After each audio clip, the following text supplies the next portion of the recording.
Digital arrest ಕೂಡ ಮಾಡ್ತಿದ್ದಾರೆ. ನೀವು ನೋಡಿರ್ಬೋದು, ಮನೆ ಕಳ್ತನಗಳು ಕೂಡ ಆಗಿದೆ. ಇವರು ಇನ್ಸ್ಟಾಗ್ರಾಮಲ್ಲೋ ಯಾವುದ್ರಲ್ಲೋ ಒಂದು ಕಡೆ ಪರಿಚಯ ಆಗ್ತಾರೆ. ಆ ಪರಿಚಯ ಇನ್ನೊಂದು ಎಕ್ಸ್ಟ್ರಾ ಮ್ಯಾರಿಟಲ್ ಅಫೇರ್ಗೆ ತಿರುಗುತ್ತೆ. ಪ್ಲೇಸ್ಟೋರಿಂದ ಡೌನ್ಲೋಡ್ ಮಾಡುವಂಥ ಅಪ್ಲಿಕೇಶನ್ನು ಕೂಡ ಜೆನ್ಯೂನ್ ಇರಲ್ಲ.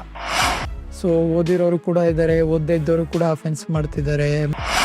ಅವ್ರು ಬುಕ್ ಮಾಡಿರೋದು ಫೋನ್ ಆಗಿರುತ್ತೆ, ಬಟ್ ಅವ್ರಿಗೆ ಬರಬೇಕಾದ್ರೆ ಬೇರೆನೇ ಐಟಮ್ ಡೆಲಿವರಿ ಆಗಿರುತ್ತೆ. ಸೈಬರಲ್ಲಿ ಆಗ್ತಂಥ ವಿಚಾರ, ಸೈಬರ್ ಸ್ಪೇಸಲ್ಲಿ ಬಂದಂಥ ವಿಚಾರ ನಿಮ್ಮ ಆಫ್ಲೈನ್ ಕ್ರೈಮ್ವರೆಗೂ ಕೂಡ ಎಂಗೇಜ್ ಆಗೋಯ್ತಿತ್ತು. ನೀವು ನೋಡ್ತಾ ಇದ್ದೀರಾ ದ ರಿಪೋರ್ಟರ್ ರಾನುರಕ್ಷ. ನಮ್ಮ ಇವತ್ತಿನ ಕಾರ್ಯಕ್ರಮದಲ್ಲಿ ಕ್ರೈಮ್ ಹಾಗೇನೆ ಸೈಬರ್ ಕ್ರೈಮ್ ವಿಭಾಗದಲ್ಲಿ ತನಿಖಾ ಸಂಪನ್ಮೂಲ ವ್ಯಕ್ತಿಯಾಗಿ ಕಾರ್ಯನಿರ್ವಹಿಸ್ತಾ ಇರುವಂತಹ ತೇಜಸ್ ಅವರಿದ್ದಾರೆ. ಅವರು ಏನೆಲ್ಲ ಸಮಸ್ಯೆಗಳು ಇವತ್ತು ಈ ಕ್ರೈಮ್ ಮತ್ತೆ ಸೈಬರ್ ಕ್ರೈಮ್ ನಲ್ಲಿ ಉಂಟಾಗ್ತಾ ಇದೆ, ಜೊತೆಗೆ ಟೆಕ್ನಾಲಜಿಯನ್ನ ಯಾವ ರೀತಿ ದುರುಪಯೋಗ ಪಡಿಸ್ಕೊಂಡು ಇವತ್ತು ಹೆಚ್ಚು ಹೆಚ್ಚು ಕ್ರೈಮ್ ಆಗ್ತಿದೆ, ಸಾರ್ವಜನಿಕರು ಯಾವ ರೀತಿ ಎಚ್ಚರಿಕೆಯಿಂದ ಇರಬೇಕು ಅನ್ನೋದ್ರ ಬಗ್ಗೆ ಸಾಕಷ್ಟು ಮಾಹಿತಿನ ತಿಳಿಸ್ಕೊಡ್ತಾರೆ. ಅವ್ರನ್ನ ಕಾರ್ಯಕ್ರಮಕ್ಕೆ ವೆಲ್ಕಮ್ ಮಾಡ್ತೀನಿ. ನಮಸ್ತೆ. ನಮಸ್ತೆ ಮಿಸ್, ಥ್ಯಾಂಕ್ ಯು. ತೇಜಸ್ ಅವರೇ, ನಾನು ಹೇಳ್ತಾ ಇದ್ದೆ, ಇತ್ತೀಚಿನ ದಿನಗಳಲ್ಲಿ ಸಾಕಷ್ಟು ಕ್ರೈಮ್ಗಳು ನಡೀತಾ ಇದೆ. ಹೌದು. ಈಗ ನೀವು ನೋಡ್ತಾ ಇದ್ದೀರಾ, ನಿಮ್ಗೆ ನನಗಿನ್ನ ಚೆನ್ನಾಗಿ ಗೊತ್ತಿರುತ್ತೆ. ಇನ್ಫ್ಯಾಕ್ಟ್ ಈಗ ನಾವು ನ್ಯೂಸ್ ಪೇಪರ್ ಓದ್ಲಿ ಅಥವಾ ನ್ಯೂಸ್ ನೋಡ್ಲಿ, ಸೋಷಿಯಲ್ ಮೀಡಿಯಾ ನೋಡ್ಲಿ, ಎಲ್ಲಿ ನೋಡಿದ್ರು ಈ ಡಿಜಿಟಲ್ಗೆ ಸಂಬಂಧಪಟ್ಟಂತ ಕ್ರೈಮ್ಗಳು ಹೆಚ್ಚಾಗ್ತಾ ಇದೆ. ಹೌದು. ಸೊ ಯಾಕೆ ಹೆಚ್ಚಾಗ್ತಿದೆ ಅಂತ ನಾನು ನಿಮ್ಮನ್ನೇ ಕೇಳ್ಬಿಡ್ತೀನಿ, ಏನ್ ಕಾರಣ? So madam, technology day by day growth ಆಗ್ತಾನೆ ಇದೆ. ಸೊ ಟೆಕ್ನಾಲಜಿ ಹೇಗೆ ಗ್ರೋತ್ ಆಗ್ತಿದೆ ಅದರಂತೆ ಟೆಕ್ನಾಲಜಿ ಒಳ್ಳೇದು ಕೂಡ ನಮಗೆ ಕೊಡುತ್ತೆ, ಮತ್ತು ಕೆಟ್ಟದನ್ನು ಕೂಡ, ಎರಡನ್ನೂ ಕೂಡ ನಾವು ಅದರಲ್ಲಿ ತಗೊಬೋದಾಗಿದೆ. ಅನನುಕೂಲನೂ ಅಷ್ಟೇ ಇದೆ.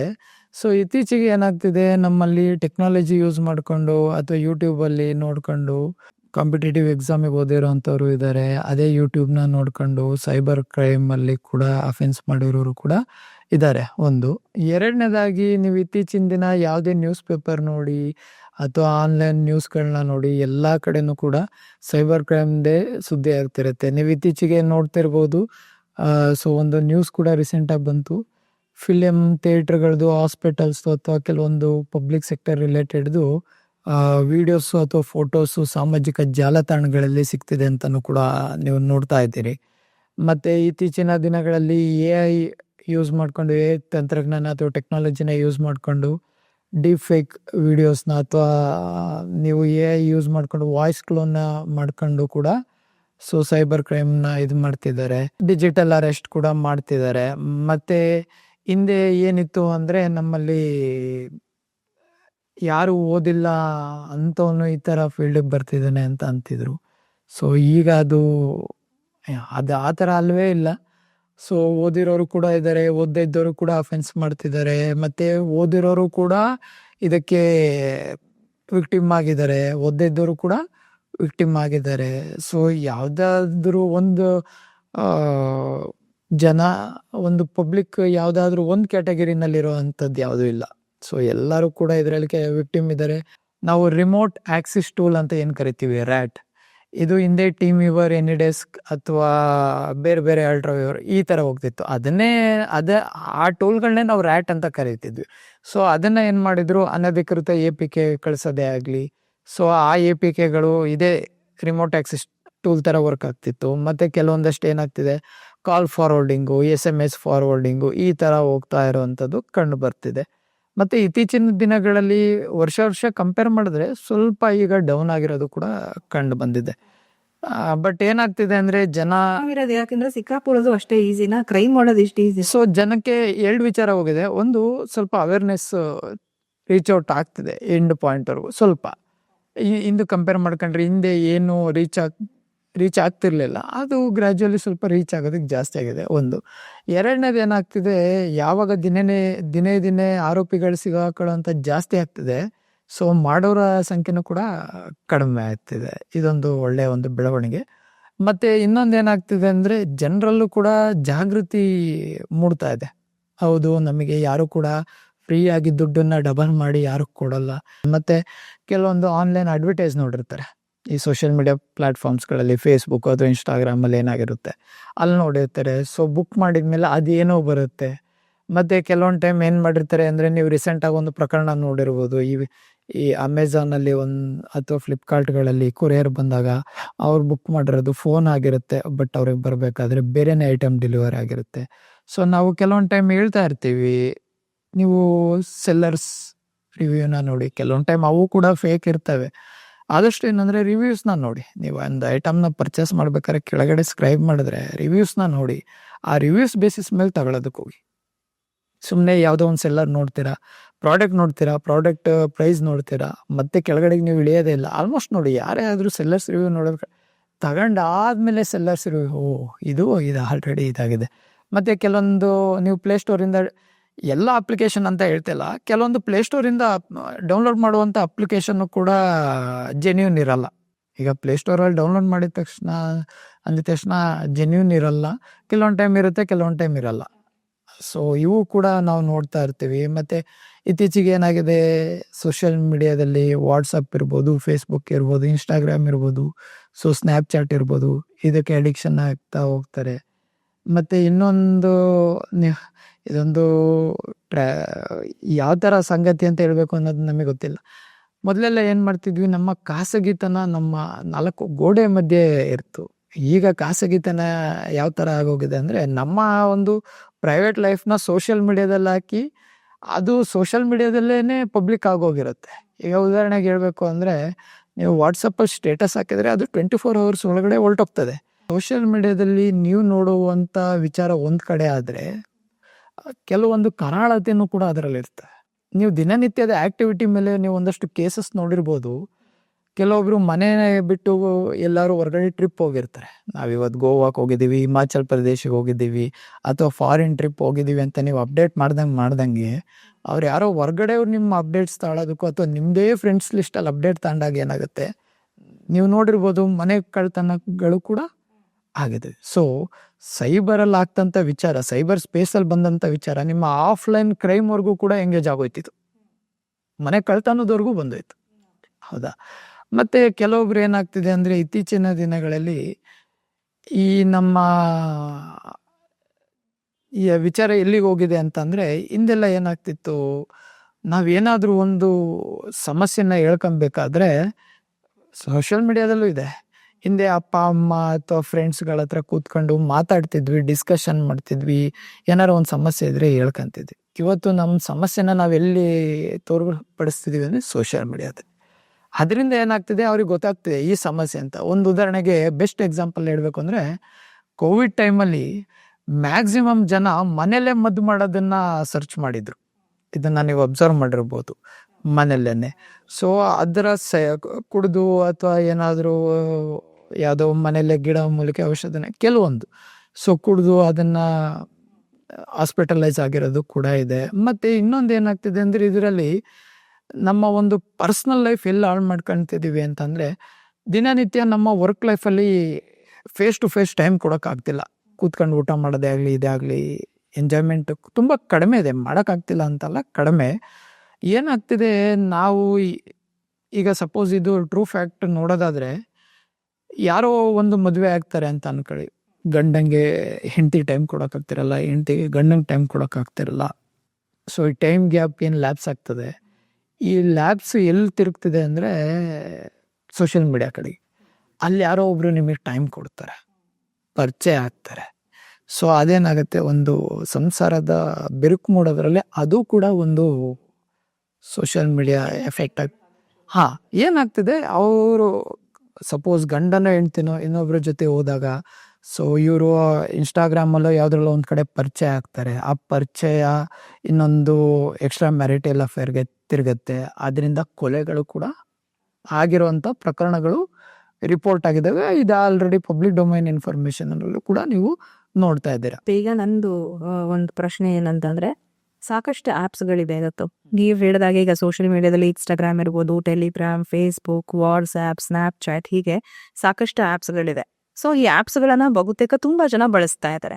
ಸೊ ಈ ಆ್ಯಪ್ಸ್ಗಳ ಮೂಲಕ ಆಗ್ತಿರುವಂತ ಸಮಸ್ಯೆ ಏನು ಅಂದ್ರೆ, ಬೇಸಿಕ್ ಮಿಸ್ಟೇಕ್ಸ್ ಜನ ಏನ್ ಮಾಡ್ತಿದ್ದಾರೆ, ಇದರಿಂದ ಅವ್ರಿಗೆ ತೊಂದರೆ ಆಗ್ತಿದೆ. ನಾವು ಯಾವುದಾದ್ರೂ ಒಂದು ವಸ್ತುನ ತಗೊಬೇಕಾದ್ರೆ ಕೆಲವೊಬ್ರು ನೀಟಾಗಿ ಒಂದು ಜನರಲ್ ಆಗಿ ಕೂಲಂಕುಷವಾಗಿ ವೆರಿಫೈ ಮಾಡ್ತಾರೆ. ಸೊ ತಗೊಬೇಕಾದ್ರೆ ಏನಾಯ್ತು, ಈಗ ನಾವೊಂದು ಫೋನ್ ತಗೊಂತೀವಿ, ಮ್ಯಾಕ್ಸಿಮಮ್ ಜನ ಏನು ನೋಡ್ತಾರೆ, ಕ್ಯಾಮ್ರಾ ಎಷ್ಟು ಮೆಗಾ ಪಿಕ್ಸೆಲ್ ಇದೆ, ಎಷ್ಟು ಬ್ಯಾಟ್ರಿ ಇದೆ, ಏನು ಇತ್ತು ಅಂತ ಹೇಳ್ಬಿಡ್ತಾ ಅಂತ.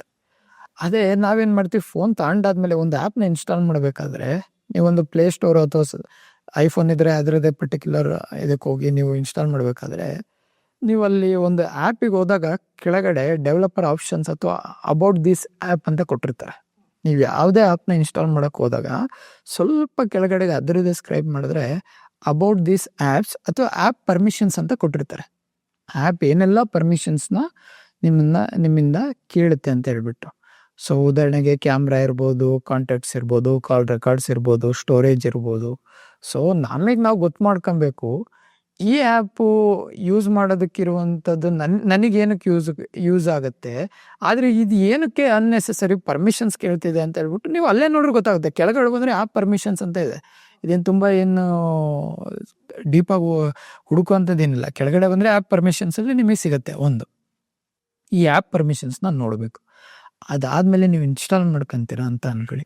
ಕೆಲವೊಂದು ಆ್ಯಪ್ನ ನೀವು ನೋಡ್ತಾ ಇರ್ಬೋದು, ನೀವು ರೀಡ್ ಮಾಡೋದಕ್ಕೆ ಕೊಟ್ಟೇ ಇರಲ್ಲ OTPನ, ಅದೇ ಆಟೋಮೆಟಿಕ್ಕಾಗಿ OTP ಬಂದು ಫೀಡಾಗಿ ಹೋಗ್ತಾ ಇದೆ ಕೆಲವೊಂದು.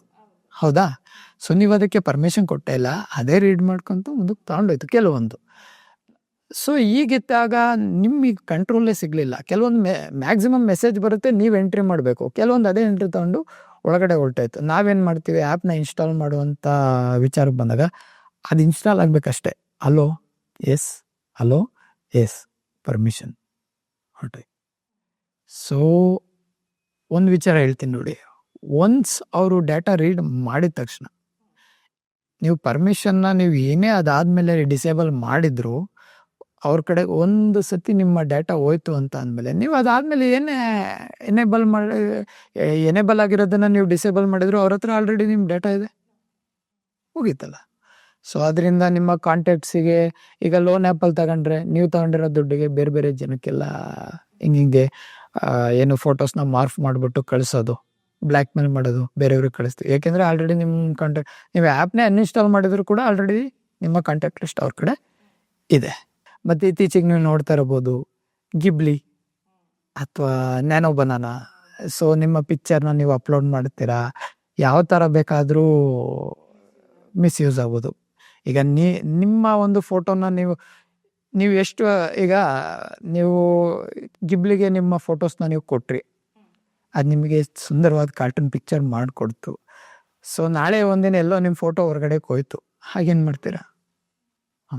ಮತ್ತು ಕೆಲವೊಂದು ಏನು ಮಾಡ್ತಾರೆ ಅಂದರೆ, ತುಂಬ ರೇರ್ ಕೇಸಲ್ಲಿ ನಾವು ಒಬ್ಸರ್ವ್ ಮಾಡಿದ್ದೀವಿ, ನೀವು ಯಾರಿಗಾದರೂ ಫೋನನ್ನು ಮಾರಬೇಕಾದ್ರೆ ಅಥವಾ ಇದು ಮಾಡಬೇಕಾದ್ರೆ ಕೆಲವೊಬ್ಬರು ಆ್ಯಪ್ನ ಡಿಲೀಟ್ ಮಾಡೋದಕ್ಕಿಂತ ಹೆಚ್ಚಾಗಿ ಅನ್ಇನ್ಸ್ಟಾಲ್ ಮಾಡಿಬಿಡ್ತಾರೆ. ಅನ್ಇನ್ಸ್ಟಾಲ್ ಮಾಡಿದರೆ ಮತ್ತೆ ನೀವು ರೀಇನ್ಸ್ಟಾಲ್ ಮಾಡಿದ್ರೆ ನಿಮ್ಮ ಕ್ರೆಡೆನ್ಷಿಯಲ್ಸು ಗೂಗಲ್ ಪಾಸ್ವರ್ಡ್ಸಲ್ಲಿದ್ದರೆ ಆಟೋಮೆಟಿಕ್ಕಾಗಿ ಬಂದು ಕೂತ್ಕೊಂಡ್ಬಿಡುತ್ತೆ.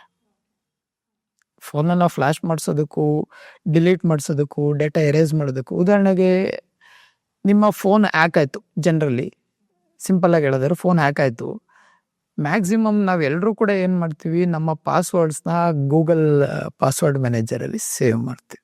ಹೌದಾ? ಆಲ್ರೆಡಿ ನಿಮ್ಮ ಫೋನು ಹ್ಯಾಕ್ ಆಗಿ ಹೋಗಿದೆ. So maximum of the time ನಿಮ್ಮ ಪಾಸ್ವರ್ಡ್ಸ್ನ ಗೂಗಲ್ ಪಾಸ್ವರ್ಡ್ ಮ್ಯಾನೇಜರಲ್ಲಿ ನಿಮಗೆ ನಿಮ್ಮ ಲಾಕ್ನ ಕೇಳುತ್ತೆ.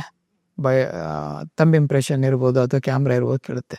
ರೇರ್ ಕೇಸಲ್ಲಿ ತುಂಬ ಇದರಲ್ಲಿದ್ದಾಗ ಏನಾಗುತ್ತೆ, ನಿಮ್ಮ ಪಾಸ್ವರ್ಡ್ಸ್ ಆಲ್ರೆಡಿ ನಾವೇನು ಮಾಡ್ತೀವಿ, ಯಾವ್ದಾದ್ರು ಒಂದು ಆ್ಯಪಿಗೆ ಹೋದಾಗ ಆಟೋಫಿಲ್ ಪಾಸ್ವರ್ಡ್ ಅಂತ ಕೊಟ್ಬಿಟ್ಟಿರ್ತೀವಿ, ಅಲ್ಲಿ ಕೂತಿರುತ್ತೆ. ನೀವು ಆಟೋಫಿಲ್ ಪಾಸ್ವರ್ಡ್ ಆ ಆ್ಯಪ್ನ ಓಪನ್ ಮಾಡಿದ ತಕ್ಷಣ ಆಟೋಫಿಲ್ ಪಾಸ್ವರ್ಡ್ ಕೊಟ್ಟಕ್ಕೆ ಏನಾಗ್ಬಿಡುತ್ತೆ, ನಿಮ್ಮ ಫೋನ್ ಆಲ್ರೆಡಿ ಹ್ಯಾಕ್ ಆಗೋಗಿದೆ, ನಿಮ್ಮ ಫೋನ್ ಕಂಟ್ರೋಲ್ ನನ್ನ ಹತ್ರ ಇದೆ, ಆ ಆ್ಯಪಿಗೆ ಹೋದೆ, ಆಟೋಫಿಲ್ ಪಾಸ್ವರ್ಡ್ ನೀವು ಆಲ್ರೆಡಿ ಪಾಸ್ವರ್ಡ್ ಮ್ಯಾನೇಜರ್ ಪಾಸ್ವರ್ಡ್ಸ್ ಇದೆ, ಆಟೋಫಿಲ್ ಎನೇಬಲ್ ಆಗಿದೆ, ಬಂದೇ ಕೊಟ್ಟೆ. ಸೊ ಪಾಸ್ವರ್ಡ್ಸಿಂದ ಮುಂದಕ್ಕೆ ಹೋಯ್ತು, ಮುಗೀತಲ್ಲ, ಇನ್ನು ನಿಮ್ಮ ಆ್ಯಕ್ಸೆಸ್ ಎಲ್ಲ ಕಂಟ್ರೋಲ್ ತಗೊಂತು. ಒಂದು. ಎರಡನೇದಾಗಿ ಎಷ್ಟೋ ಜನಕ್ಕೆ ಗೊತ್ತಿಲ್ಲದೆ ಇರೋಂಥ ವಿಚಾರ, ನೀವು ಏನೇ ಸೈಬರ್ ಕ್ರೈಮ್ ಆದಾಗ ಪ್ಯಾನಿಕ್ ಆಗಬೇಡಿ. 1930 ಕಾನ್ಸೆಪ್ಟ್ ಹೇಳ್ತಾ ಇದ್ದೀನಿ ನೋಡಿ. 1930 ಅನ್ನೋದು ಏನು national cyber crime helpline number ಇದೆ, ಆ ನಂಬರಲ್ಲಿಗೆ ನೀವು ಕಾಲ್ ಮಾಡಿದ್ರೆ ಅವ್ರು ಅಟೆಂಡ್ ಮಾಡೋದು ಫೈನಾನ್ಷಿಯಲ್ ಫ್ರಾಡ್ ಕೇಸಸ್. ಅಂದರೆ ನೀವು ಹಣ ಕಳ್ಕೊಂಡಿರೋ ಅಂಥ ವಿಚಾರವಾಗಿ ಅವರು ನಿಮ್ಮ ಕೇಸ್ನ ಅಟೆಂಡ್ ಮಾಡ್ತಾರೆ. ಸಪೋಸ್ ನಿಮ್ಮ ಸೋಷಿಯಲ್ ಮೀಡಿಯಾದ ಯಾವುದೇ ಪ್ರಾಬ್ಲಮ್ ಆದ್ರೂ ಕೂಡ ಅವ್ರು ಏನು ಹೇಳ್ತಾರೆ ಅಂದರೆ cybercrime.gov.in ಅಂತ ಒಂದು ವೆಬ್ಸೈಟ್ ಇದೆ, ಆ ವೆಬ್ಸೈಟಲ್ಲಿ ಹೋಗಿ ನಿಮ್ಮ ಕಂಪ್ಲೇಂಟನ್ನು ಕೊಡಿಯತ್ತೆ. ಸೊ ನಮ್ಮಲ್ಲಿ ಸೈಬರ್ ಕ್ರೈಮ್ ಹೆಲ್ಪ್ಲೈನ್ ನಂಬರ್ ಅಂತ ಇರೋದು, ಇದು ಆ್ಯಕ್ಚುಲಿ ವರ್ಕ್ ಆಗ್ತಿರೋದು ಪ್ಯೂರ್ಲಿ ಫೈನಾನ್ಷಿಯಲ್ ಫ್ರಾಡ್ ರಿಲೇಟೆಡ್ ಕೇಸಸ್ಗೆ. ಸೋಷಿಯಲ್ ಮೀಡಿಯಾಗಾದರೆ cybercrime.gov.in ಹೋಗಿ ಕೊಡಿ ಅಂತ ಹೇಳ್ತಾರೆ. ಇದಕ್ಕೆ ಎಷ್ಟೋ ಜನಕ್ಕೆ ಇದು ಕ್ಲಾರಿಟಿ ಇರುವಂಥ ವಿಚಾರ. ಯಾಕೆಂದರೆ ನೀವು ಸೋಷಿಯಲ್ ಮೀಡಿಯಾದಲ್ಲಿ ಏನಾದ್ರು ಪ್ರಾಬ್ಲಮ್ ಆದರೆ cybercrime.gov.in ಹೋಗಿ ಕೊಡ್ತೀರಾ. ಸೊ ಅದು ಲೋಕಲ್ ಸ್ಟೇಷನಿಗೆ ಹೋಗುತ್ತೆ, ಅಲ್ಲಿಂದ ಬರುತ್ತೆ. ಬಟ್ ನಮಗೆ ಏನೇ ಪ್ರಾಬ್ಲಮ್ ಆದರೂ ನಾವು ಇದಕ್ಕೆ ಇದು ಮಾಡ್ತೀವಿ. ಅವ್ರೇನು ಹೇಳ್ತಾರೆ, ಸರ್ ಸೋಷಿಯಲ್ ಮೀಡಿಯಾದಲ್ಲಿ ಏನಾರು ವಿಚಾರ ಇದ್ದರೆ ಈ ಪೋರ್ಟಲ್ಗೆ ಅಥವಾ ವೆಬ್ಸೈಟಿಗೆ ಹೋಗಿ ಹಾಕ್ಬೇಕಾದ್ರೆ ಏನೆಲ್ಲ ಆಪ್ಷನ್ಸ್ ಬೇಕು ನೀವು ಸ್ಕ್ರೀನ್ಶಾಟ್ ತೆಗೆದಿಟ್ಕೊಂಡಿರ್ಬೇಕು. ಆಪ್ಷನ್ಸಿಗೆ ಏನೇನು ಫಿಲ್ ಮಾಡಬೇಕು ಅದು ಗೊತ್ತಿರಬೇಕು ನಿಮಗೆ. ಅದಕ್ಕಿಂತ ಮುಂಚೆ ನಿಮಗೆ ಅನಾಹುತ ಆಲ್ರೆಡಿ ಆಗಿದೆ ಅನ್ನೋದನ್ನ ಒಂದು ಪತ್ತೆ ಮಾಡ್ಕೊಳ್ಳೋದು ಹೇಗೆ. ಈಗ ನನ್ನ ಫೋನ್ ಹ್ಯಾಕ್ ಆಗಿದೆ, ಏನಾಗುತ್ತೆ ಅಂದರೆ ನಿಮಗೆ ಅನಾಹುತ ಆದಾಗ 1930 ಫೋನ್ ಮಾಡ್ತೀರಾ. ಅವ್ರೇನು ಹೇಳ್ತಾರೆ, ನೀವು ಸೋಷಿಯಲ್ ಮೀಡಿಯಾ ಬಿಡಿ, ಫೈನಾನ್ಷಿಯಲ್ ಫ್ರಾಡ್ ಆಗಿದ್ರೆ, ಸಪೋಸ್ ನಿಮ್ಮ ಫೋನಿಗೆ APK ಬಂದು ಸೈಬರ್ ಕ್ರೈಮಿಗೆ ಒಳಪಟ್ಟಿದ್ದೀರಾ, ಅಥವಾ ಕಾಲ್ ಫಾರ್ವರ್ಡಿಂಗ್ ಆಗಿ ನಿಮ್ಮ ದುಡ್ಡು ಹೊರಟೋಗಿದೆ ಅಥವಾ ವಾಟ್ಸಪ್ ಹೊರಟೋಗಿದೆ ಅಂತ ಅಂದಾಗ ನೀವೇನು ಮಾಡ್ತೀರಾ, 1930 ನಿಮ್ಮ ಕಂಪ್ಲೇಂಟ್ನ ಅಟೆಂಡ್ ಮಾಡಿ ರಿಜಿಸ್ಟರ್ ಮಾಡ್ಕೊಂತಾರೆ. ಆದರೆ ಇಲ್ಲಿ ಮೇನ್ ಗೊತ್ತಾಗಬೇಕಾಗಿರೋಂಥ ವಿಚಾರ, ನಿಮ್ಮ ಫೋನಿನ ಸಮಸ್ಯೆ ಫೋನಲ್ಲೇ ಉಳ್ಕಂತು. ದುಡ್ಡು ಹೋಗಿರೋದಕ್ಕೆ ಇನ್ವೆಸ್ಟಿಗೇಷನ್ ಸ್ಟಾರ್ಟ್ ಆಗುತ್ತೆ. ನಿಮ್ಮ ಫೋನಿನ ಸಮಸ್ಯೆ ಅದಕ್ಕೇನು ಮಾಡ್ತೀರ? ಇದು ನಮಗೆ ಬೇಕಾಗಿರುವಂಥ ವಿಚಾರ. ಈಗ ಲಿಂಕ್ ಬರುತ್ತೆ, ಪ್ರೆಸ್ ಮಾಡಬೇಡಿ ಅಂತ ಹೇಳ್ತೀವಿ. ಯಾವುದೋ ಒಂದು ಟ್ರಸ್ಟೆಡ್ ಇರುವಂಥ ನಾವು ಸುಮಾರು ಗ್ರೂಪಲ್ಲಿ ಇರ್ತೀವಿ. ಸುಮ್ಮನೆ ಹಾಕಿದರೆ ರ್ಯಾಂಡಮ್ ಆಗಿ ಜನ ಒಂದು 10ಕ್ಕೆ 5 ಜನನಾರು ಕ್ಲಿಕ್ ಮಾಡ್ತಾರೆ. ಸರಿ, ಕಾಲ್ ಫಾರ್ವರ್ಡಿಂಗ್ ಆಗೋಯ್ತು, APK ಬಂದೇ ಹೋಯ್ತು, ಡೌನ್ಲೋಡ್ ಆಗಿದೆ ಅಥವಾ ಇನ್ಸ್ಟಾಲ್ ಆಗಿದೆ ಅಂದ್ಕೊಳ್ಳಿ, ಕಾಲ್ ಫಾರ್ವರ್ಡಿಂಗೇ ಆಗೋಯ್ತು, ಅದರಿಂದ ದುಡ್ಡು ಹೊರಟೋಯ್ತು. 1930 ಫೋನ್ ಮಾಡಿದ್ರಿ, ಅವ್ರ ಕಂಪ್ಲೇಂಟ್ ಎಲ್ಲ ರಿಜಿಸ್ಟರ್ ಮಾಡ್ಕೊಬೋದು. ನಾನು ಹೇಳ್ದಾಗೆ ಆಗೋಗಿರೋದನ್ನ ಡಿಆಕ್ಟಿವೇಟ್ ಮಾಡ್ದಂಗೆ. ಸರಿ, ಈಗೇನೋ ಒಂದು 10,000 ರೂಪಾಯಿ ಹೋಯ್ತು, ಇನ್ನೊಂದು ಸ್ವಲ್ಪ ದಿನ ಬಿಟ್ಟ, ಮತ್ತೆ 1 ತಿಂಗಳು 2 ತಿಂಗಳು ಎಷ್ಟು ದಿನನೂ ಬಿಟ್ಟ, ಮತ್ತೆ ಹೋಯ್ತು ದುಡ್ಡು. ಆಗ ನೀವೇನು ಮಾಡ್ತೀರಾ? ಅವತ್ತಿನ ದಿನಕ್ಕೇನೋ ಸ್ವಲ್ಪ ಸರಿ ಹೋಯ್ತು. ಅದಕ್ಕೆ ಏನ್ ಮಾಡಬೇಕು, ಪರಿಹಾರ ಇದಕ್ಕೆಲ್ಲ? ಸೊ ಇದಕ್ಕೆಲ್ಲ ನೋಡಿ, ಒಂದಷ್ಟಕ್ಕೆ ಪರಿಹಾರ ಇದೆ, ಇನ್ನೊಂದಷ್ಟಕ್ಕೆ ಪರಿಹಾರ ಇಲ್ಲ. ಈಗ ಉದಾಹರಣೆಗೆ ಕಾಲ್ ಫಾರ್ವರ್ಡಿಂಗ್ ಆದರೆ ನಾನು ನಿಮಗೆ ತೋರಿಸ್ತಾ ಇರ್ತೀನಿ ಫೋನಲ್ಲಿ ಹೇಗೆ ಮಾಡ್ಕೊಬೇಕು. ಅದರಲ್ಲಿ ಏನು ತುಂಬ ಡೀಪಾಗಿ ಟೆಕ್ನಿಕಲ್ ಅಥವಾ ನನಗೆ ಟೆಕ್ನಾಲಜಿ ಗೊತ್ತಿರಬೇಕೆ ಅಂತಲೇ ಇಲ್ಲ. ಸೊ ಇಲ್ಲಿ ಸಾಮಾನ್ಯ ಜನರಿಗೇ ಕೂಡ ವಿಚಾರ, ಏನು ಸರ್ ನಾನು ಟೆಕ್ನಿಕಲ್ ಇದ್ದೀನಿ, ನನಗೆ ಗೊತ್ತಾಗೋದು ಬಿಡಿ ಅಂತ ಅಲ್ಲ, ಅಥವಾ ಇಲ್ಲ ಸರ್ ನಮಗೆ ನಾನ್ ಟೆಕ್ನಿಕಲ್ ಇದೆ, ಫೋನ್ ಬಗ್ಗೆ ಗೊತ್ತಿಲ್ಲ ಅಂತ ಅಲ್ಲ. ಈ ಥರ ಕೆಲವೊಂದು ಆಪ್ಷನ್ಸ್ ಇದೆ. ನೀವು ಟೆಕ್ನಿಕಲ್ ಇರಲಿ, ನಾನ್ ಟೆಕ್ನಿಕಲ್ ಬ್ಯಾಕ್ಗ್ರೌಂಡ್ ಇರಲಿ, ಯಾರು ಬೇಕಾದರೂ ಮಾಡ್ಕೊಬೋದು. ಸೊ ಹೇಗೆ ಅಂತ ಅಂದರೆ, ನೀವು ಜಸ್ಟ್ ಡಯಲ್ ಪ್ಯಾಡಿಗೆ ಹೋಗಿ ಟೈಪ್ ಮಾಡಿದ್ರೆ ನಿಮ್ಮ ಕಾಲ್ ಫಾರ್ವರ್ಡಿಂಗ್ ಡಿಆಕ್ಟಿವೇಷನ್ಗಳು ಆಗ್ತದೆ. ಸೊ ಇದು ಗೂಗಲಲ್ಲೂ ಕೂಡ ನೀವು ಸರ್ಚ್ ಮಾಡಿದ್ರೆ ಕಾಲ್ ಫಾರ್ವರ್ಡಿಂಗ್ ಡಿಆಕ್ಟಿವೇಷನ್ ಕೋಡ್ಸ್ ಅಂದರೆ ಅಲ್ಲೂ ಕೂಡ ಸಿಗ್ತಾ ಹೋಗುತ್ತೆ. ಆಮೇಲೆ APK ಬಂದಾದಮೇಲೆ ನೋಡಿ, ಯಾವುದೇ ಒಂದು ವಿಚಾರ ಹೇಳ್ತೀನಿ ನೋಡಿ, ನೀವೊಂದು ಆ್ಯಪ್ನ ಇನ್ಸ್ಟಾಲ್ ಮಾಡೋದ್ರಲ್ಲಿ ಆಗಲ್ಲ. ಇನ್ಸ್ಟಾಲ್ ಆಗಿರುವಂಥ ಆ್ಯಪಿಗೆ ನೀವು ಕೊಡುವಂಥ ಪರ್ಮಿಷನ್ಸ್ ಮೇಲೆ ಡಿಪೆಂಡ್ ಆಗುತ್ತೆ. ಸುಮ್ಮನೆ ಸರ್ ನಾನೊಂದು APK ಬಂತು ಡೌನ್ಲೋಡ್ ಮಾಡಿಬಿಟ್ಟೆ, ಅದರಿಂದ ಸಮಸ್ಯೆ ಸ್ಟಾರ್ಟ್ ಆಗಲ್ಲ. ಡೌನ್ಲೋಡ್ ಆದಮೇಲೆ ಇನ್ಸ್ಟಾಲ್ ಕೊಟ್ಟಾಗ ಏನೆಲ್ಲ ಪರ್ಮಿಷನ್ಸ್ ಕೇಳುತ್ತೆ ಅದರಿಂದ. ಮತ್ತು ಇತ್ತೀಚೆಗೆ ನೀವು ನೋಡ್ತಾ ಇರ್ಬೋದು ಸ್ಪೈವೇರ್ಗಳು ಅಥವಾ ಮಾಲ್ವೇರ್ಗಳು, ಅವು ಕೂಡ ಬಂದಿಟ್ಟಾಗ್ತವೆ ನಿಮ್ಮ ಫೋನನ್ನು. ಅನಧಿಕೃತ APK ಥರನೇ ಅದು ಕೂಡ ವರ್ಕ್ ಆಗ್ತದೆ. ಸೊ ಈ ಥರ ಇದ್ದಾಗ ಏನು ಮಾಡಬೇಕು ಅದನ್ನು ನಾನು ನಿಮಗೆ ಪ್ರಾಕ್ಟಿಕಲಿಯಾಗಿ ಫೋನಲ್ಲಿ ಏನೆಲ್ಲ ಮಾಡ್ಬೋದು ತಿಳಿಸ್ಕೊಡ್ತೀನಿ. ಮತ್ತು ನಿಮಗೆ ಎಷ್ಟೋ ಜನಕ್ಕೆ ಅಬ್ಸರ್ವ್ ಮಾಡಿರಲ್ಲ, ಕೆಲವೊಂದು ಟೈಮು ವಾಟ್ಸಪ್ಪು 2 ಥರ ಆದಂಥ ವಿಚಾರದಲ್ಲಿ ನಿಮ್ಮ ವಾಟ್ಸಪ್ ಹ್ಯಾಕ್ ಆಯಿತು ಅಂದರೆ 2 ವಿಚಾರದಲ್ಲಿ ನೀವು ರಿಕವರಿನ ಮಾಡ್ಕೊಬೋದು. ಒಂದು ರಿಕವರಿ ಆಗುತ್ತೆ, ಹ್ಯಾಕ್ ಆಗಿದೆ ವಾಟ್ಸಪ್ ಅಂತ ಹೆಂಗೆ ಗೊತ್ತಾ? ಸೊ ವಾಟ್ಸಪ್ ಹೆಂಗೆ ಹ್ಯಾಕ್ ಆಗಿದೆ ಅನ್ನೋದು ಗೊತ್ತಾಗುತ್ತೆ ಅಂದರೆ, ಟೋಟಲಿ ನಿಮಗೆ ಅಲ್ಲಿ ನಿಮ್ಮ ಅಕೌಂಟು ತೋರಿಸ್ತಾರಲ್ಲ, your WhatsApp has been reported as a spam ಅಂತ ತೋರಿಸಿರುತ್ತೆ. ಯಾರೋ ಸ್ಪ್ಯಾಮ್ ರಿಪೋರ್ಟನ್ನು ಮಾಡಿದ್ದಾರೆ. ಹೆಂಗೆ ಅಂತಂದರೆ, ಕಾಲ್ ಫಾರ್ವರ್ಡಿಂಗ್ ಅಥವಾ SMS ಫಾರ್ವರ್ಡಿಂಗಿಂದ ನಿಮ್ಮ ನಂಬರ್ನ ಅವ್ರು ತಗೊಂಡು, ಸೊ ನಿಮಗೆ ಬರಬೇಕಾಗಿರುವಂಥ, ಈಗ ವಾಟ್ಸಪ್ ಓಪನ್ ಮಾಡಬೇಕಾದ್ರೆ OTP ವಯಾ ಕಾಲ್ ಅಥವಾ SMS ರಿಸೀವ್ ಆಗುತ್ತಲ್ಲ, ಸೊ ನಿಮಗೆ ಬರಬೇಕಾಗಿರುವಂಥ OTPನ ಅವ್ರೇನು ಮಾಡಿರ್ತಾರೆ, ಕಾಲ್ ಫಾರ್ವರ್ಡಿಂಗ್ ಅಥವಾ SMS ಫಾರ್ವರ್ಡಿಂಗ್ ಮ್ಯಾಕ್ಸಿಮಮ್ ಅಲ್ಲಿ ತಗೊಂಡು ಅವರು ವಾಟ್ಸಪ್ ಅಕೌಂಟ್ನ ಓಪನ್ ಮಾಡ್ಕೊಂಡಿರ್ತಾರೆ. ಇಲ್ಲಿ ನಮಗೆ ಎಲ್ಲಿ ಪ್ರಾಬ್ಲಮ್ ಆಗುತ್ತೆ ಅಂದರೆ, ನಾನು ವಾಟ್ಸಪ್ನ ಓಪನ್ ಮಾಡಬೇಕಾದ್ರೆ ವಾಟ್ಸಪ್ ಅಥವಾ ಟೆಲಿಗ್ರಾಮ್ನ 2 ಫ್ಯಾಕ್ಟರ್ ಅಥೆಂಟಿಕೇಶನ್ನ ಎನೇಬಲ್ ಮಾಡಿರಲ್ಲ. ಸಾಮಾನ್ಯವಾಗಿ ಒಂದು 50% ಜನ ಮಾಡಿರ್ತಾರೆ, ಇನ್ನೊಂದು 50% ಜನ ಮಾಡಿರಲ್ಲ 2 ಫ್ಯಾಕ್ಟರ್ ಅಥೆಂಟಿಕೇಶನ್. 2 ಫ್ಯಾಕ್ಟರ್ ಅಥೆಂಟಿಕೇಶನ್ ಇಟ್ಕೊಂಡಾಗ ಚಾನ್ಸಸ್ ಹೇಳ್ತಿರೋದು, ಆಗೋದೇ ಇಲ್ಲ ಅಂತ ಹೇಳ್ತಿಲ್ಲ, ಚಾನ್ಸಸ್ಸು ಹ್ಯಾಕ್ ಆಗೋದು ಕಡಿಮೆ ಇರುತ್ತೆ. ಅವನೇನು ಮಾಡ್ತಾನೆ, ನಿಮ್ಮ ಒಂದು ಅಕೌಂಟ್ನ ಅಲ್ಲಿ ಓಪನ್ ಮಾಡಿ ನಿಮ್ಮ 2 ಫ್ಯಾಕ್ಟರ್ ಅಥೆಂಟಿಕೇಶನ್ ಇಲ್ಲ ಅಂದರೆ ಅವನೇ 2 ಫ್ಯಾಕ್ಟರ್ ಅಥೆಂಟಿಕೇಶನ್ನ ಎನೇಬಲ್ ಮಾಡ್ತೀನಿ. ಇಂಥ ಟೈಮಲ್ಲಿ ಏನಾಗುತ್ತೆ, ವಾಟ್ಸಪ್ ಅಕೌಂಟ್ ರಿಕವರಿ ಆಗೋದಿಲ್ಲ. ಅದನ್ನು ನಿಮಗೆ ತೋರಿಸ್ತೀನಿ ಏನೆಲ್ಲ ಆಪ್ಷನ್ಸ್ಗಳನ್ನ ಎನೇಬಲ್ ಮಾಡ್ಕೊಬೇಕು, ಡಿಸೇಬಲ್ ಮಾಡ್ಕೊಬೇಕು. ಇನ್ನೊಂದು ಏನಾಗುತ್ತೆ ಅಂದರೆ, ನೀವು 2 ಫ್ಯಾಕ್ಟರ್ ಅಥೆಂಟಿಕೇಶನ್ನ ಎನೇಬಲ್ ಮಾಡ್ಕೊಂಡಾಗ ನಿಮ್ಮ ವಾಟ್ಸಪ್ ಏನಾರ ಹ್ಯಾಕ್ ಆಗಿ ನಿಮ್ಮ ಅಕೌಂಟ್ ಹೊರಟೋಗುತ್ತೆ ನಿಮ್ಮಿಂದ. ಬೇರೆಯವ್ರು ಯಾರೋ ಯೂಸ್ ಮಾಡ್ತಿರ್ತಾರೆ, ನಿಮ್ಮ ಫ್ರೆಂಡ್ಸ್ಗಳಿಗೆ ನೀವೇನೇ ಮೆಸೇಜ್ ಮಾಡಿರೋ ಥರ ಅವ್ರು ಮಾಡ್ತಾ ಇರ್ತಾರೆ. ಸೊ ಅಲ್ಲಿ ರಿಪೋರ್ಟ್ ಆಸ್ ಎ ಸ್ಪ್ಯಾಮ್ ಅಂತ ಇರುತ್ತೆ. ಅದ್ರ ಮೇಲೆ ಕ್ಲಿಕ್ ಮಾಡಿದಾಗ ಹೆಲ್ಪ್ ಸೆಂಟ್ರ್ ಒಂದು ಆಪ್ಷನ್ ಬಂದೇ ಬರುತ್ತೆ. ಹೆಲ್ಪ್ ಸೆಂಟ್ರಲ್ ಅಲ್ಲಿ ಕಾಂಟ್ಯಾಕ್ಟ್ ಅಸ್ ಅಂತ ಇರುತ್ತೆ. ಸೊ ಅಲ್ಲಿ ಕಾಂಟ್ಯಾಕ್ಟ್ ಅಸ್ಸಿಗೆ ಹೋಗಿ ನಿಮ್ಮ ಕೂಲಂಕುಷವಾಗಿ ನಿಮ್ಮ ಒಂದು ಗ್ರೀವೆನ್ಸ್ ಏನಿರುತ್ತೆ, ಸಮಸ್ಯೆನ ಅಲ್ಲಿ ಬರೆದಾಗ, ಸೊ ಅದು ವಾಟ್ಸಪ್ ಏನು ಮಾಡುತ್ತೆ ಅಂದರೆ, ವಾಟ್ಸಪ್ ಮುಖೇನನೇ ಕಂಪ್ಲೇಂಟ್ ರೇಸ್ ಆಗುತ್ತೆ. ಸೆಂಡ್ ಆಗಬೇಕಾದ್ರೆ ನಿಮ್ಮ ಕಂಪ್ಲೇಂಟು ನಿಮ್ಮ ಜಿಮೇಲಿಂದನೇ ಕಂಪ್ಲೇಂಟು ಸೆಂಡ್ ಆಗುತ್ತೆ. ಸೊ ವಿತಿನ್ 24 ಅವರ್ಸ್ ಅಥವಾ 48 ಅವರ್ಸಲ್ಲಿ ರಿಕವರಿನ ನಿಮಗೆ ಕಳಿಸ್ಕೊಡ್ತಾರೆ ಮೇಲ್ ಮಾಡಿದಾಗ. ಇದು ಸ್ವಲ್ಪ ಆಗುವಂಥ ಚಾನ್ಸಸ್. ಯಾವಾಗ ನೀವು 2 ಫ್ಯಾಕ್ಟರ್ ಕೂಡ ಇಟ್ಕೊಂಡಿಲ್ಲ, ಅವನ್ನ ಎನೇಬಲ್ ಮಾಡ್ಕೊಂಡ ಅಂದರೆ ಟೋಟಲಿ ಹೊರಟೋಗಂತ, ಅಂದರೆ ಸಿಗೋಂಥ ಚಾನ್ಸಸ್ಸೇ ಕಡಿಮೆ ಆಗುತ್ತೆ. ಇಲ್ಲಿ ಸಿಗೋಂಥ ಚಾನ್ಸಸ್ ಜಾಸ್ತಿ ಇರುತ್ತೆ. ಎನೇಬಲ್ ಮಾಡ್ಕೊಂಡ್ರೆ ಇಲ್ಲಿ ಸಿಗೋಂಥ ಚಾನ್ಸಸ್ ಕಡಿಮೆ ಇರುತ್ತೆ. ಸೊ ಅದಿರ್ಬೋದು. ನಮ್ಮಲ್ಲಿ ವಾಟ್ಸಪ್ಪಲ್ಲಿ ಏನಾಗುತ್ತೆ, ಅಟ್ಲೀಸ್ಟು ವಾಟ್ಸಪ್ಪಲ್ಲಿ 2 ಫ್ಯಾಕ್ಟರ್ ಅಥೆಂಟಿಕೇಶನ್ ಎನೇಬಲ್ ಮಾಡ್ತಾರೆ. ಟೆಲಿಗ್ರಾಮಲ್ಲಿ ಮ್ಯಾಕ್ಸಿಮಮ್ ಜನ ಎನೇಬಲ್ಲೇ ಮಾಡಲ್ಲ. ಈಗ ನೀವು ನೋಡಿದಾಗ ಯಾವ ಆ್ಯಪಲ್ಲಿ ಜಾಸ್ತಿ ಪ್ರಾಬ್ಲಮ್ ಇದೆ ಅಂದರೆ, ಹ್ಯಾಕರ್ಸು ಹೆಚ್ಚು ಹ್ಯಾಕ್ ಮಾಡ್ತಿರೋಂಥ ಆ್ಯಪ್ ಯಾವುದು ಅಂತ, ಈಸಿಲಿ ಹ್ಯಾಕ್ ಆಗ್ತಿರೋದು? ಸೊ ಇಲ್ಲಿ ಈಸಿಲಿ ಹ್ಯಾಕರ್ಸ್ ಹ್ಯಾಕ್ ಮಾಡ್ತಿದ್ದಾರೆ ಅನ್ನೋದು ಜಾಸ್ತಿ ಹೋಗ್ತಿರೋದು ಎಲ್ಲಿ ಅಂತಂದರೆ, ಸೊ ಮ್ಯಾಕ್ಸಿಮಮ್ ಎಲ್ಲವೂ ಕೂಡ ಇಲ್ಲ, ಕೆಲವೊಂದಷ್ಟು ಇದ್ದಾವೆ. ಈ ವಾಟ್ಸಪ್ ಇರ್ಬೋದು ಅಥವಾ ಟೆಲಿಗ್ರಾಮ್ ಇರ್ಬೋದು. ಏನಾಗುತ್ತೆ ಅಂದರೆ, ನಾವು ಪ್ರತಿ ಬಾರಿ ಫೋನಲ್ಲಿ ಅಬ್ಸರ್ವ್ ಮಾಡಿದಾಗ ಅಪ್ಡೇಟ್ಗಳನ್ನ ಕೊಡ್ತಾ ಇರ್ತಾರೆ. ಸೊ ಅಪ್ಡೇಟ್ ಕೊಟ್ಟಾಗ ಏನು ಮಾಡ್ತೀವಿ, ನಾವು ಅಪ್ಡೇಟ್ ಮಾಡ್ಕೊಂಡಿರಲ್ಲ. ಪ್ಯಾಚ್ ಫೈಲ್ನ ರಿಲೀಸ್ ಮಾಡಿರ್ತಾರೆ, ಅದು ಸೆಕ್ಯೂರಿಟಿ ಪರ್ಪಸ್ ಇರ್ಬೋದು, ಏನಾರು ಒಂದು ಇರ್ಬೋದು. ಮ್ಯಾಕ್ಸಿಮಮ್ ಯಾವು ಕೂಡ ಕಂಡು ಬರ್ತಿಲ್ಲ. ಅಂದರೆ ಅವರಾಗೇನೆ ಎಂಟೈರ್ ಅಪ್ಲಿಕೇಶನ್ ಹ್ಯಾಕ್ ಮಾಡ್ತಿಲ್ಲ. ನಮ್ಮ ಒಂದು ಗೊತ್ತಿಲ್ದೇ ಕ್ಲಿಕ್ ಮಾಡುವಂಥ ಆಪ್ಷನ್ಸ್ ಇರ್ಬೋದು, ನಮ್ಮ ಕಡೆಯಿಂದ ಅಂತ ಆಗುವಂಥ ತಪ್ಪುಗಳಿಗೆ ಹ್ಯಾಕ್ ಆಗ್ತಿದೆ. ಅಂದರೆ ಎಂಟೈರ್ ಅಪ್ಲಿಕೇಶನ್ಗಳು ಹ್ಯಾಕ್ ಆಗ್ತಿಲ್ಲ. ಸೊ ಪರ್ಟಿಕ್ಯುಲರ್ಗೆ ನಮ್ಮ ಕಡೆಯಿಂದ ನನ್ನ ವಾಟ್ಸಪ್ ಹ್ಯಾಕ್ ಆಗ್ಬೋದೇ ಹೊರತು ಎಂಟೈರ್ ವಾಟ್ಸಪ್ಗಳು ಹ್ಯಾಕ್ ಆಗ್ತಿಲ್ಲ. ಸೊ ಇದೊಂದು ವಿಚಾರ. ಈಗ ಉದಾಹರಣೆಗೆ ಜಾಸ್ತಿ ಹೋಗೋದೇ ವಾಟ್ಸಪ್, ಯಾಕಂದರೆ ಜನ ಜಾಸ್ತಿ ಯೂಸ್ ಮಾಡ್ತಾ ಇದೆ ವಾಟ್ಸಪ್. ನೆಕ್ಸ್ಟು ಟೆಲಿಗ್ರಾಮ್, ಇನ್ನು ಕೆಲವೊಬ್ಬರು ಫೇಸ್ಬುಕ್, ಇನ್ಸ್ಟಾಗ್ರಾಮ್ಗಳು ಇಟ್ಕೊಂಡಿರ್ತಾರೆ, ಸ್ನ್ಯಾಪ್ಚಾಟ್ಗಳು ಇಟ್ಕೊಂಡಿರ್ತಾರೆ. ಸೊ ಎಂಟೈರ್ ಅಪ್ಲಿಕೇಶನ್ ಹ್ಯಾಕ್ ಆಗ್ತಿಲ್ಲ, ಬಟ್ ನನ್ನ ಒಂದು ಅಪ್ಲಿಕೇಶನ್ ಮಾತ್ರ, ಇಂಡಿವಿಜುವಲ್ ಅಪ್ಲಿಕೇಶನ್ಗಳು ಹ್ಯಾಕ್ ಆಗ್ತಾ ಹೋಗ್ತಿದೆ. ನೋಡೋದಿಲ್ಲ ವೀಕ್ಷಕರೇ, ನಮ್ಮ ಮುಂದಿನ ಎಪಿಸೋಡ್ನಲ್ಲಿ ರಿಪೋರ್ಟರ್ನಲ್ಲಿ ಮತ್ತೊಬ್ಬರು ವಿಶೇಷ ಗೆಸ್ಟ್ ಇರ್ತಾರೆ. ಅಲ್ಲಿವರೆಗೂ ನಮಸ್ಕಾರ.